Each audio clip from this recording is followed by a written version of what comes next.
Good morning, DGiT fam. Adam Dowd here, closing out an exhausting week of tech and tomfoolery. I just can't seem to get a hang of this whole waking up before 7 thing. It's just not natural, people. Of course, it would probably help if I went to bed before 1 o'clock. Baby steps, baby steps. In the meantime, though, it is August 16th, 2019, and this is your DGiT Daily. Do you like the zooms? I like the zooms, and Oppo, boy howdy does it like the zooms. Last April, Oppo unveiled the Oppo Reno smartphone, which reviewed quite well and offered a 5x optical zoom courtesy of a periscope lens system. This got boosted to 10x hybrid zoom when paired with the main camera lens. The results were quite good. Well, now just a few short months later, Oppo is now touting 20x, presumably hybrid, zoom coming from the Oppo Reno 2. You know how you just get excited by something and you want to get it out there as fast as possible? It's like that, but pretty crappy for Oppo Reno 1 owners. But as a bonus, the Oppo Reno 2 seems to be sticking with the shark fin selfie camera that I still kinda dig. Oppo is coming hard at the Indian and European market, not to mention its home turf in China. So Oppo's not coming to the US, but neither is any other kind of super zoom tech. Huawei, for obvious reasons, is out. But more importantly, none of the US manufacturers have turned to this super zoom tech. Not Apple, not LG, not Samsung, and we know Samsung has the tech to do it. I've said before how my daughter is in gymnastics and she's often competing on on equipment that's 100 feet away or more. I sure would like to leave my DSLR and telephoto lens at home sometime in order to video her. I'm just saying.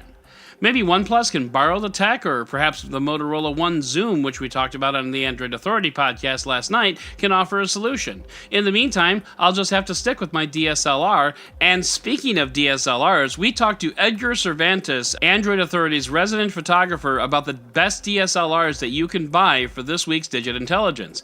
Edgar is a bit microphone shy, so I'll be doing the talking, but he wrote up some good notes for us. So here's Edgar, or rather, here's Edgar's understudy, me, playing the part of Edgar. So here we go. The Nikon D850. You know things are getting serious when the base price for a camera is nearly $3,000 for the body. The Nikon D850 is praised among photographers worldwide.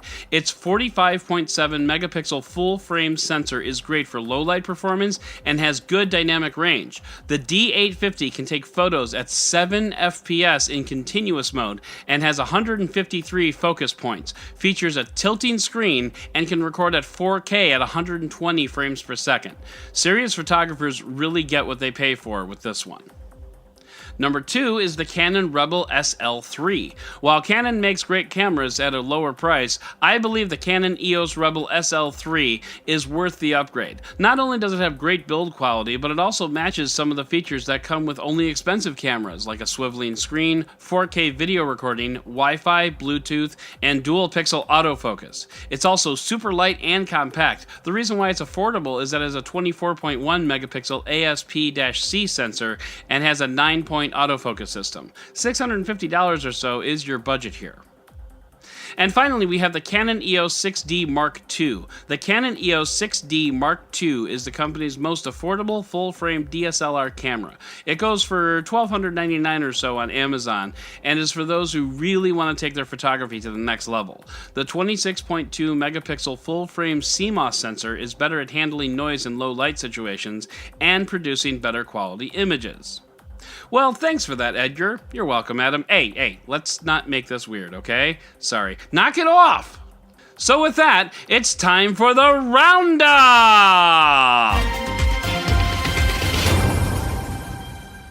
I never talk to myself. Yes, you do. Oh, shut up. No one asked you.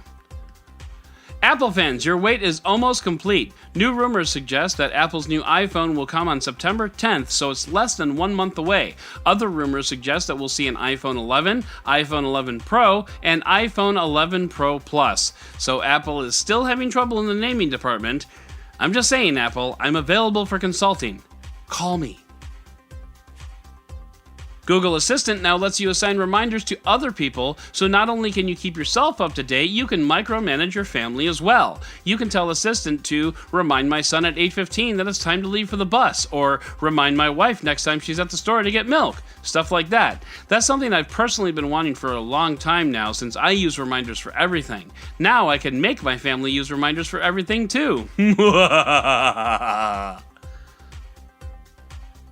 Last month, we talked about the new Nintendo Switch Lite coming to stores next month, but now there's a refresh of the Nintendo Switch out, which boasts up to twice the battery life of the original model.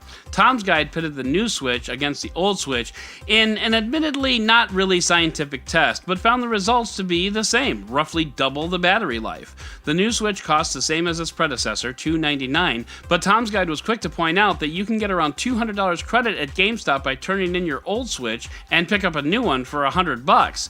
Worth it for a big boost in battery life? I'm not so sure, but it's kind of tempting. Ewan McGregor, aka the younger Obi-Wan, might be in talks with Disney to produce a new series for Disney Plus, chronicling the years between "You were the chosen one" and Nope, your father is totally dead, don't worry about it." I would love to see that, because as one of the very, very, very few bright spots in the prequels, it would be nice to see more. Better to ask forgiveness rather than permission? That's my philosophy of marriage. But is it better when you're talking about tons of truck barreling down the highway with only a computer at the controls? That's what UPS is about to find out, because UPS has been testing autonomous truck deliveries of up to 100 miles at a stretch. There have been drivers behind the wheels, because we're nowhere near letting any vehicle go out on its own. But this is a pretty significant advancement in self-driving tech, and frankly, not very good news for truck drivers out there. And finally, it seems that Pokemon Go is still a thing. I admit I played it for a hot minute back in the day, but apparently it's still pretty hardcore, as a driver in Washington State demonstrated. A state trooper pulled up behind a car parked on the shoulder and found the driver playing Pokemon Go on no less than 8 phones, trying to grab that elusive Pikachu. The police officer asked the driver to put the gaming rig in the back seat and continue along his way. I mean, I get obsession, Lord knows, but 8 phones? That's amateur hour. Considering we just talked about micro-farming for money with up to 100 phones like last week, come back when you're serious, man. So that's going to do it for today's DGiT Daily. If you'd like to learn more about any of these stories, check out the links in the show notes and subscribe to our daily newsletter on DGiT.com. And if you like what you heard, subscribe, leave a review, and don't forget to tell your friends about DigitDailyPod.com. Once again, I'm Adam Dowd, Dead Technology on Twitter, and we'll talk again on Monday.